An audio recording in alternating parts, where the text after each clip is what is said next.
Good morning student. कल हमने देखा था हृदय की संरचना के बारे में। किसके बारे में देखा था? हृदय की संरचना के बारे में।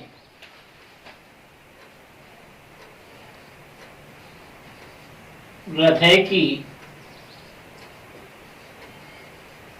संरचना कल हमने देखा था क्या? हृदय की संरचना। एक ध्यान देना, कल हमने जो हृदय की संरचना देखी थी उसमें एक जो नामांकन था वो हमने मिस कर दिया था, बताया नहीं था। तो वो ध्यान देना कौन सा, जल्दी से मैं यहाँ बता रहा हूँ शॉर्ट में ये चित्र बना करके हमारा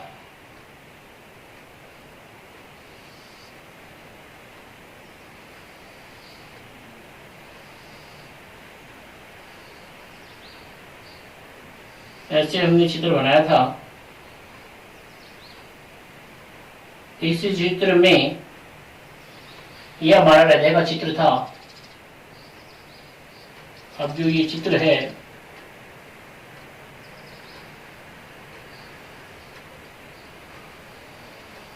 सभी ध्यान देना एक बार फिर से कि ये चित्र जो कैसे बनता है, ध्यान देना बहुत ही सरल है। इसका जो तरीका है बनाने का वो बहुत ही सरल है। ये हम देख रहे थे कल। अब हम यहाँ पर इसके पढ़ेंगे कि जो हृदय है हमारा उसमें कौन कौन से कपाट पाए जाते हैं, और उसमें मैंने आपको सभी कपाटों के नाम लिखवा दिए थे। दो जो कपाट थे वो मैंने आपको नहीं बताए थे, तो वो देखेंगे हम। इधर से हमने देखा था ये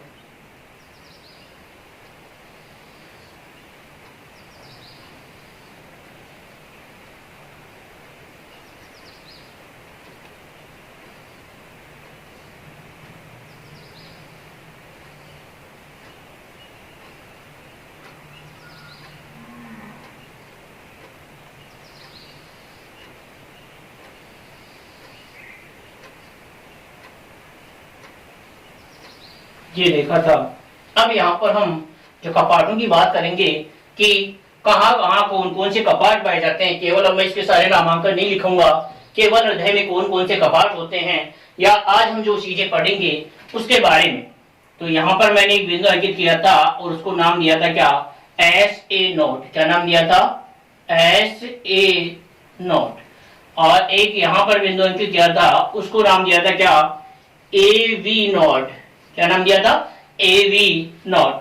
फिर अब और हम देखेंगे क्या कपाट, इसमें कौन कौन से कपाट पाए जाते हैं। जैसे यहाँ पर जो ये खुल रही है ना हृदय में आकर, वहां पर जो कपाट पाए जाते हैं उन कपाटों को, इसको नाम दिया था हेवर्सियन कपाट।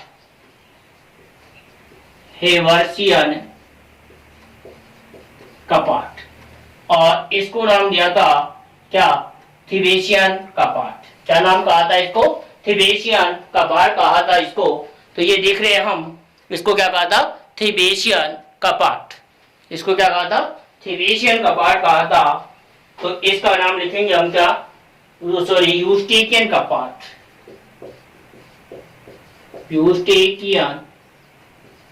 यूस्टेकियन कपाट।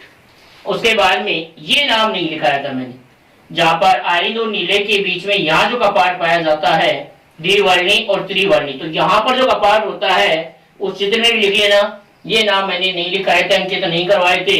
इसका यहाँ पर होता है त्रिवर्णी कपाट। त्रिवर्णी कपाट।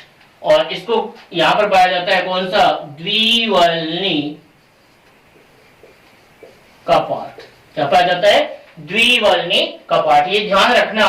देखो दाया, ये कौन सा था? इधर वाला भाग दाया और इधर वाला बाया। दाया मतलब दो, दाया मतलब दो, लेकिन यहाँ दो नहीं है। कितने हैं? त्रिवर्णी कपाट है। कौन सा कपाट है?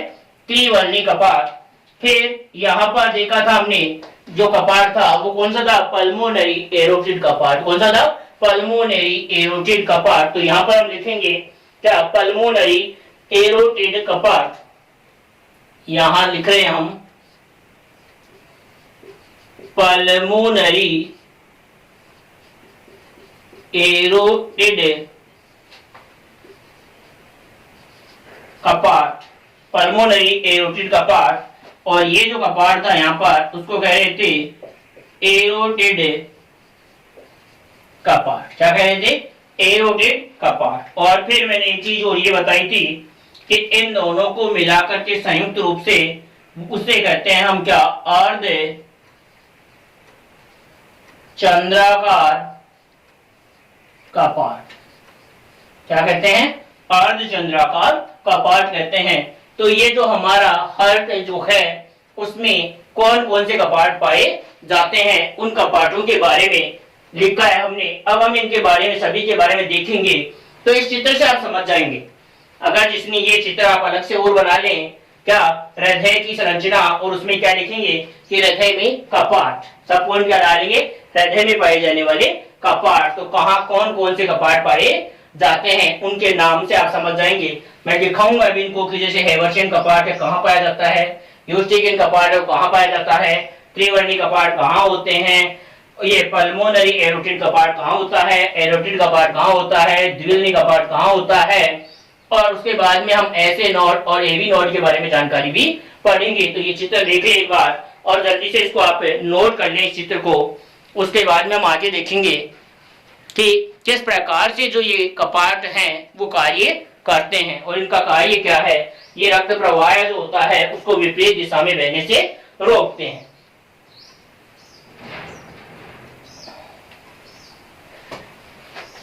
अब ध्यान देना, मैं इसके जो नामांकन हैं उनको एक एक को बता रहा हूं आपको। जैसे हमारा ये पहला है हेवर्शियन कपाट, पहला नंबर 1 है। इसके नीचे बनाने के बाद में 1 नंबर डाल लेना और लिख लेना हेवर्शियन कपाट।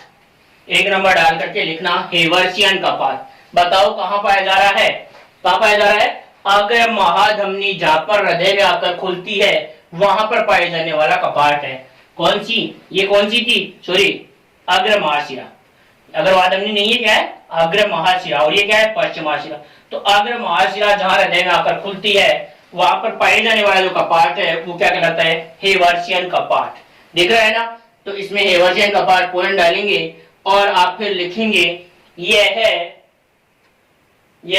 अग्र महाशिरा पर पाए जाते हैं, यह है अग्र महाशिरा पर पाए जाते हैं, यह है अग्र महाशिरा पर पाए जाते हैं।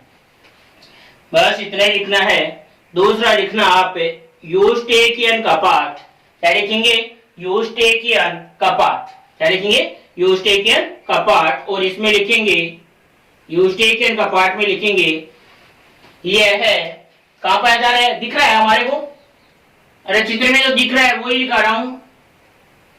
कहां पाया जा रहा है कि जो पाश्च महाशिरा है उस पर पाया जाता है। तो इसमें लिखेंगे ये पाश्च महाशिरा पर पाए जाते हैं, ये पाश्च महाशिरा पर पाए जाते हैं, ये पाश्च महाशिरा पर पाए जाते हैं। कौन से कपाट, यूस्टेकियन कपाट, पाश्च महाशिरा पर पाए जाते हैं।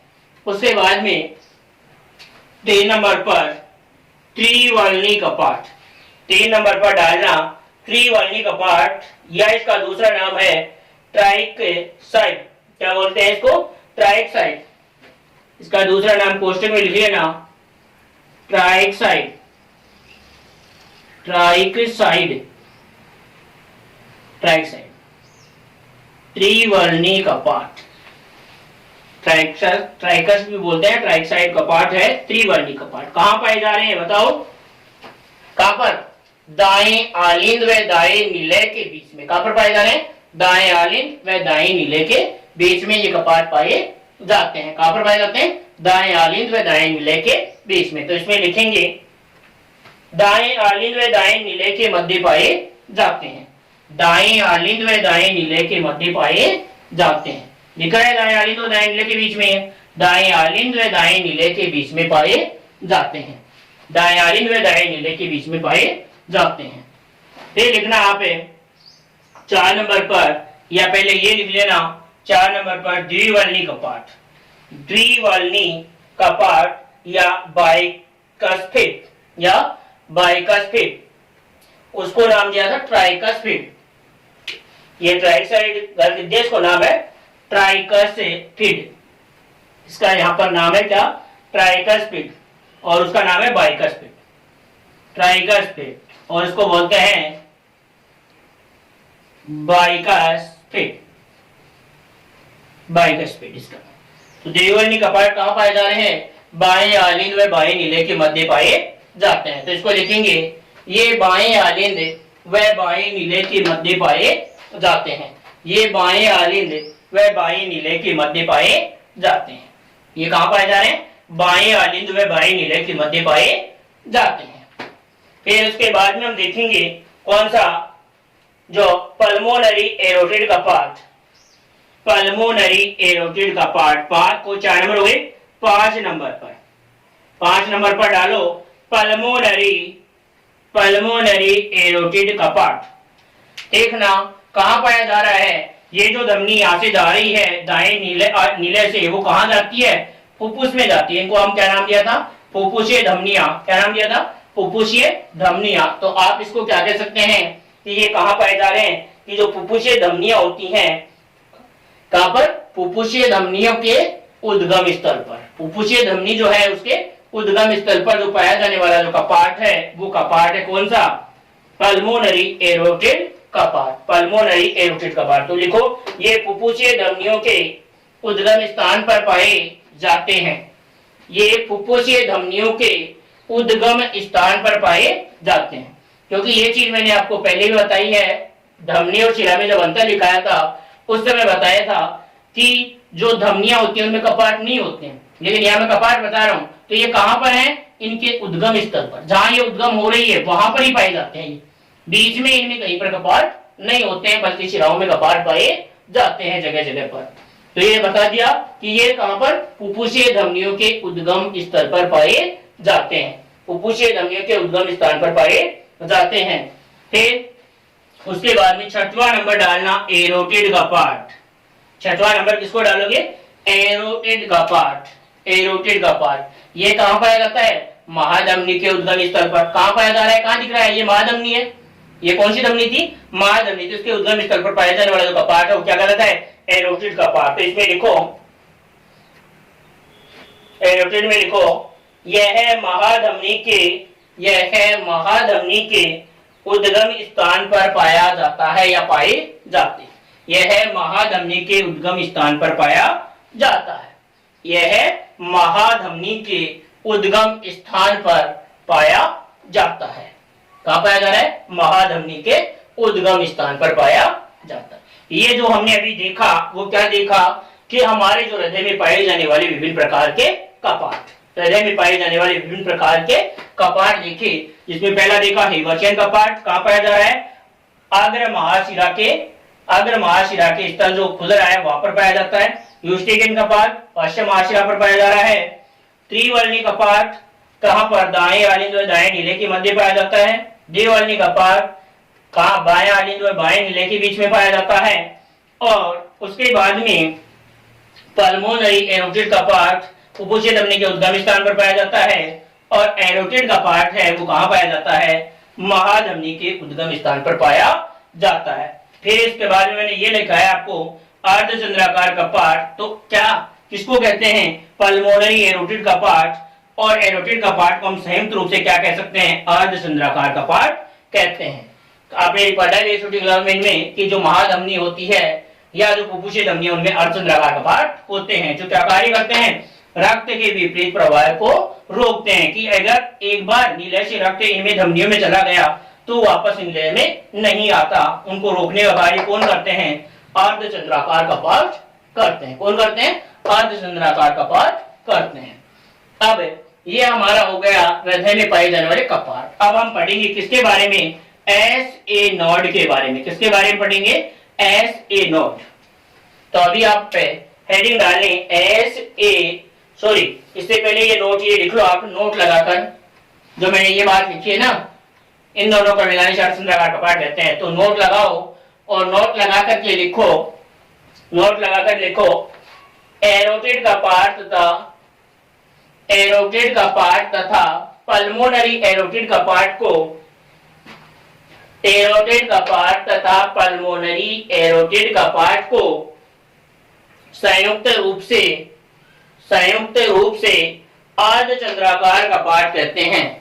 संयुक्त रूप से अर्धचंद्राकार कपाट कहते हैं। संयुक्त रूप से अर्धचंद्राकार कपाट कहते हैं। उसके बाद में आप डालो एस ए नॉट, उसके बाद में डालेंगे क्या, एस ए नॉट, आगे हेडिंग डालो एस ए नॉट। आप अगला पॉइंट हम एस ए नॉट पढ़ेंगे और फिर क्या पढ़ेंगे, ए वी नॉट। पहले डालेंगे एस ए नॉट, पहला हेडिंग डालो S A node, S A node. यहां लिख रहा हूं, पहला हम पढ़ रहे हैं क्या, एस ए नॉट, इसको बोलते हैं क्या, सिरा आलिंद पार्व, सिरा आलिंद पार्व, क्या कहते हैं इसको, सिरा आलिंद पार्व कहते हैं। क्या कहते हैं इसको, सिरा आलिंद पार्व कहते हैं। ये कहां पाया जाता है, कहां पाया जाता है बताओ, अभी मैंने देखा था, कहां पर था ये, कहां देखा था अभी चित्र में आपने देखा, तो ये कहां पर था, दाएं आलिंद में था। कहां पर था, दाएं आलिंद में ऊपर की ओर अग्र महाशिरा के पास में पाया जाता है। तो इसमें लिखेंगे क्या, कि यह है दाएं आलिंद के ऊपरी भाग में स्थित होता है, यह है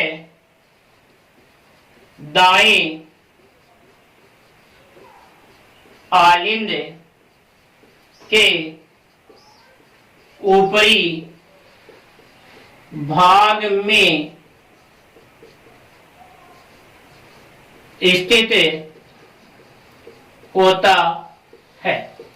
यह कहां पर पाया जाता है, यह दाएं आलिंद के ऊपरी भाग में स्थित होता है।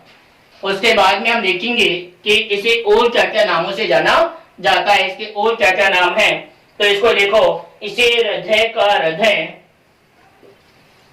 इसे हृदय का, इसे हृदय का हृदय कहते हैं, इसे ही हृदय का मस्तिष्क, इसे ही क्या बोलते हैं, हृदय का मस्तिष्क, इसे ही हृदय का मस्तिष्क कहते हैं। इसे ही दूसरा नाम है पेस मेकर कहते हैं, पेस मेकर कहते हैं। और इसे ही गति निर्धारक या गति प्रेरक भी कहते हैं, गति प्रेरक भी कहा जाता है, गति प्रेरक। इसे ही मतलब इसे हृदय का हृदय, हृदय का मस्तिष्क, पेस मेकर और गति प्रेरक कहा जाता है, कहा जाता है। तो इसके ये अन्य नाम है, हृदय का हृदय किसे कहा जाता है, तो क्या बोलेंगे, एस ए नोड को। हृदय का मस्तिष्क किसे कहा जाता है, तो बोलेंगे किसको, एस ए नोड को। पेस मेकर किसे कहा जाता है, तो भी एस ए नोड को। और गति प्रेरक किसे कहा जाता है, तो भी एस ए नोड को। और सिरा आलिंद पर्व इसका नाम है, इसका पूरा नाम क्या है, सिरा आलिंद पर्व, नोडेल पर्व, सिरा आलिंद पर्व। अब हम इसके बाद में देखते हैं कि हृदय पर नियंत्रण जो है वो कौन करता है, एस ए नोड करता है। तो अगली लाइन में लिखेंगे, हृदय पर नियंत्रण एस ए नोड करता है। हृदय पर जो नियंत्रण है वो कौन करता है, एस ए नोड करता है। क्या हमारे हृदय पर जो नियंत्रण है वो किसका है, एस ए नोड का नियंत्रण है। किसका नियंत्रण है, एस ए नोड का नियंत्रण होता है। हमारे हृदय पर किसका नियंत्रण होता है, एस ए नोड का नियंत्रण होता है। आगे हम देखते हैं कि जो एस ए नोड से कोरोनरी धमनी, हृदय धमनी जुड़ी रहती है, एस ए नोड से एस ए नोड से कोरोनरी धमनी, या जिसका दूसरा नाम है क्या बोला जाता है, हृदय धमनी, क्या होती है, जुड़ी रहती है। क्या होता है, इसे हृदय धमनी जुड़ी रहती है। मतलब ऐसे नोड से ही हमारी जो कोरोनरी धमनी है, कौन सी धमनी, कोरोनरी धमनी, या जिसको हम हृदय धमनी कहते हैं, वो जुड़ी हुई रहती है। कोरोनरी धमनी। फिर उसके बाद में देखते हैं कि ऐसे नोड क्या करता है, आवेगों को उत्पन्न करता है। ऐसे नोड ही क्या करता है, आवेगों को उत्पन्न करता है, आवेगों को उत्पन्न करता है। ऐसे नोड क्या कार्य करता है, आवेगों को उत्पन्न करता है। कि जो आवेग हैं उनको उत्पन्न करने का कार्य भी कौन करता है, ऐसे नोड करता है, आवेगों को उत्पन्न करना। ये जो आवेग उत्पन्न होते हैं हृदय में, हृदय की जो क्रियाशीलता होती है, हृदय में संकोचन शीतलन का जो आवेग उत्पन्न होता है वो कहां से उत्पन्न होता है, एस ए नोड से उत्पन्न होता है। कहां से उत्पन्न होता है, एस ए नोड से उत्पन्न होता है। फिर ऐसे नोड खराब होने पर क्या होता है, ऐसे नोड खराब होने पर लिथियम की बैटरी लगाई जाती है। अगर हमारे ऐसे नोड खराब हो जाए तो इसके खराब होने पर क्या किया जाता है, एस ए नोड के खराब होने पर लिथियम की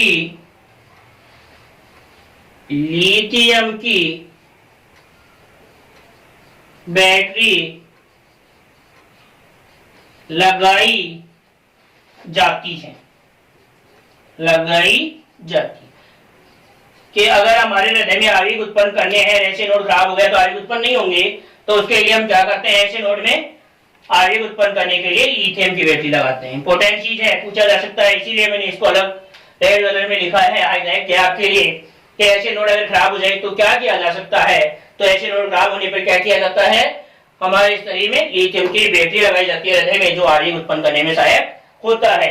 उसके बाद में देखते हैं ऐसे नोड से आवेग आलिंद की भित्तियों पर संचित होते हैं। ऐसे नोड में आवेग जो उत्पन्न होते हैं वो क्या करते हैं, आलिंद की भित्तियों में संचित होते हैं। तो एस ए नोड से उत्पन्न आवेग आलिंद की भित्तियों में संचरित होते हैं, संचरित होते हैं। ऐसे नोड से उत्पन्न आवेग हैं वो आलिंदों की जो भित्तियां हैं उनमें संचरित होते हैं, जिससे आलिंदों में संकुचन होता है, जिससे आलिंदों में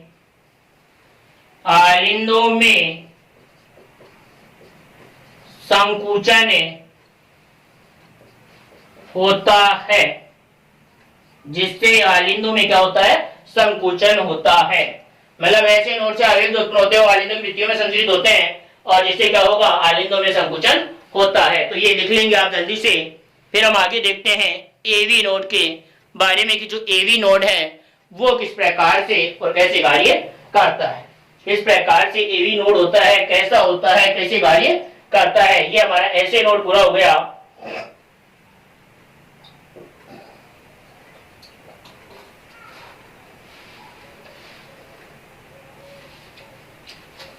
लिख लिया ऐसे नोड।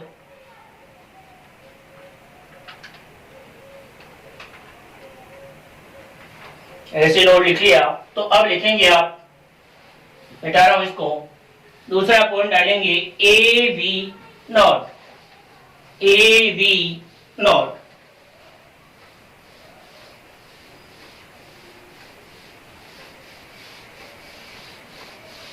ए वी नॉट, अगला पॉइंट डालेंगे ए वी नॉट।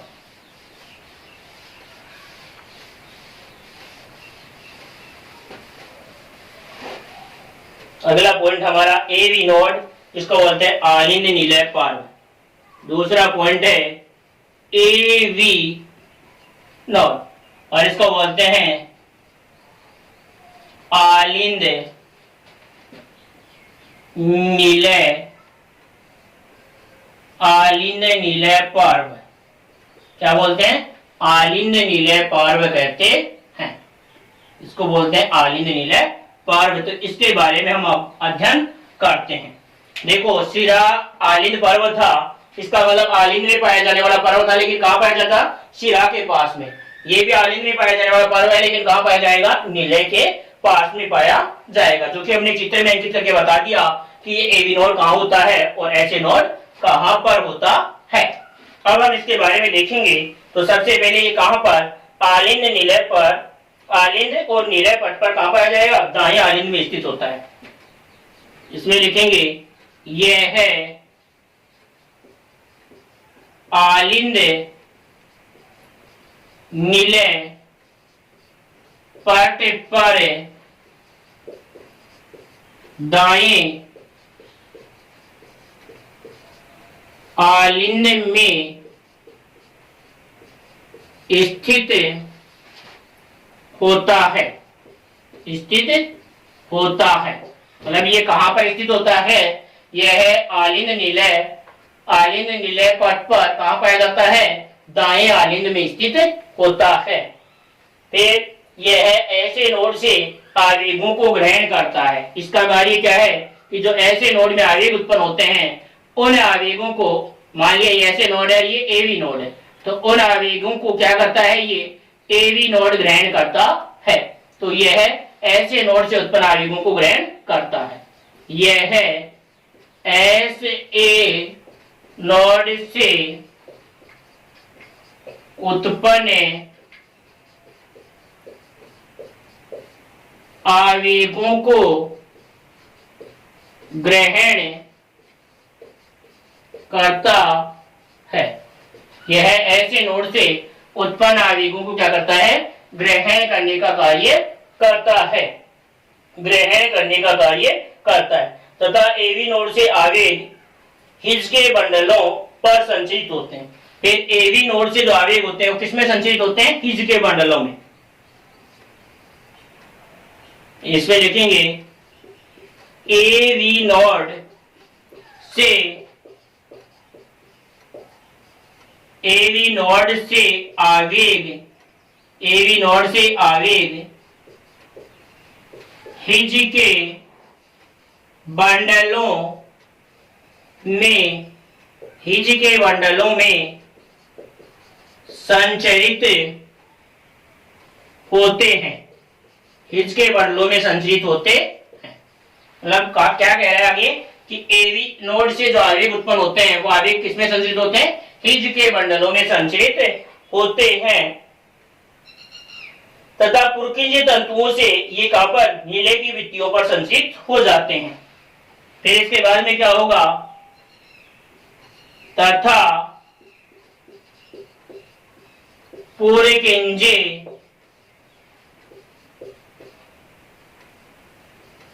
तंतुओं से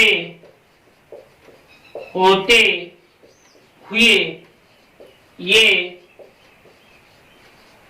निलयों की भित्ति में संचरित, निलयों की भित्ति में संचरित होते हैं, निलयों की भित्ति में संचरित होते हैं, निलयों की भित्ति में संचरित होते हैं। एवं निलयों में संकुचन होता है। निलयों की भित्ति में संचरित होते ही क्या हो जाएगा? निलय में क्या हो जाएगा? संकुचन। तो आगे लिख सकते हैं क्या? एवं निलयों में, एवं निलयों में संकुचन होता है, एवं निलयों में संकुचन होता है। इससे निलय में क्या हो जाता है? संकुचन हो जाता है। पहले तो क्या था? ऐसे नोड से जो उत्पन्न आवेग थे वो आलिंदों के पर्व है, आलिंदों की संधियों में गए थे, आलिंदों की भित्तियों में गए थे, जिससे आलिंदों में संकुचन हो गया था। फिर ऐसे नोड से आवेग एवी नोड में, एवी नोड से जो आवेग हैं वो हिज के बंडल में, और हिज के बंडल से किसमें चले गए? पुरकिंज तंतुओं में, और उसके कारण निलय की भित्ति में संचरित हो गए और निलय क्या हो गए? संकुचित हो गए। इस प्रकार निलय में क्या हो गया? संकुचन हो गया। अब इसके बाद में देखते हैं हम कि हृदय में जो आवेग हैं उनका जो क्रम है वो किस प्रकार से होता है। हृदय में आवेगों का क्रम, हृदय में आवेगों का क्रम। तो सबसे पहले जो आवेग उत्पन्न हुए वो देखना है, यहाँ पर आवेगों का क्रम इसी में देखना आप। कहाँ उत्पन्न हुए? ऐसे नोड, ऐसे नोड से किसमें आए? एवी नोड, एवी नोड से किसमें? हिज के बंडल, हिज के बंडल से किसमें? पुरकेंजे तंतुओं में। तो यही क्या है? हृदय में आवेगों का क्रम होता है। यही क्या होता है? हृदय में आवेगों का क्रम होता है। तो ये लिख करके हम एक लाइन लिख लेंगे, हृदय में आवेगों का क्रम। क्या लिख लेंगे? हृदय में आवेगों का क्रम लिख लेंगे हम। क्या लिख लेंगे? हृदय में आवेगों का क्रम। तो अभी देखेंगे हम हृदय में आवेगों का क्रम किस प्रकार का होता है वो देखते हैं। तो अभी आगे हम देखते हैं हृदय में आवेगों का क्रम। अगला जो हमारा पॉइंट है वो क्या है? हृदय में आवेगों का क्रम, कि जो हृदय में आवेग उत्पन्न होते हैं वो किस क्रम में होते हैं। हृदय में आवेगों का क्रम, हृदय में आवेगों का क्रम, कि जो हृदय है हमारा उसमें आवेगों का क्रम किस प्रकार का होता है, कैसे इसमें आवेग उत्पन्न होते हैं। तो देखना, मैं यहाँ लिख रहा हूं। सबसे पहले जैसे समझा है वो देखना, ऐसे नोड, फिर एवी नोड, इसके बंडल और फिर पुरकेंजे तंतु। तो देखना सबसे पहले एस ए नोड, इसमें आवेग उत्पन्न हुए और ये आवेग उत्पन्न होने के बाद में गए कहां पर? AV node. फिर एवी नोड से ये आवेग गए कहां पर? हिज के बंडल, हिज के बंडल, और हिज के बंडल से आवेग कहां गए? पुरकेंजे तंतु, पुरकेंजे तंतु। कहां गए? पुरकेंजे तंतुओं में, पुरकेंजे तंतुओं में। तो ये आवेग कहां जा रहे हैं? पुरकेंजे तंतुओं में। तो हृदय से कहां चले गए आवेग? पुरकेंजे तंतुओं में चले गए। ये जो है हमारे हृदय में आवेगों का क्या है? क्रम है। तो यहाँ पर हमने आज जो देखा वो किसके बारे में देखा? हृदय में पाए जाने वाले कपाट देखे, फिर हृदय में पाई जाने वाली ये संरचनाएं देखी, इनका क्या क्या कार्य होता है वो देखा। एक और लिख लेना कि हृदय में पाई जाने वाली कपाट हो क्या कार्य करते हैं। मैंने बोलकर तो बता दिया कि ये रक्त के विपरीत प्रवाह को रोकते हैं, लेकिन ये भी आप लिख लेना नोट लगा करके, नोट लगा करके आप लिख लेना क्या, कि हृदय में पाए जाने वाले कपाट या हृदय के अंदर उपस्थित कपाट, हृदय के अंदर उपस्थित कपाट, हृदय के अंदर उपस्थित कपाट रक्त के उल्टे प्रवाह को रोकते हैं। हृदय के अंदर उपस्थित कपाट, हृदय के अंदर उपस्थित कपाट रक्त के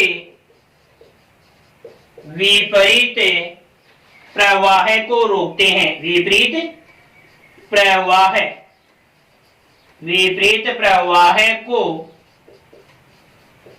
रोकते हैं, विपरीत प्रवाह को रोकते हैं, रक्त के विपरीत प्रवाह को रोकते हैं। तो ये आज का जो हमारा टॉपिक था, क्या, हृदय में पाए जाने वाले कपाट और ऐसे नोड और एवी नोड के बारे में जो हमने वर्णन किया वो था। अब हम कल देखेंगे दोहरा रक्त परिसंचरण तंत्र। क्या देखेंगे?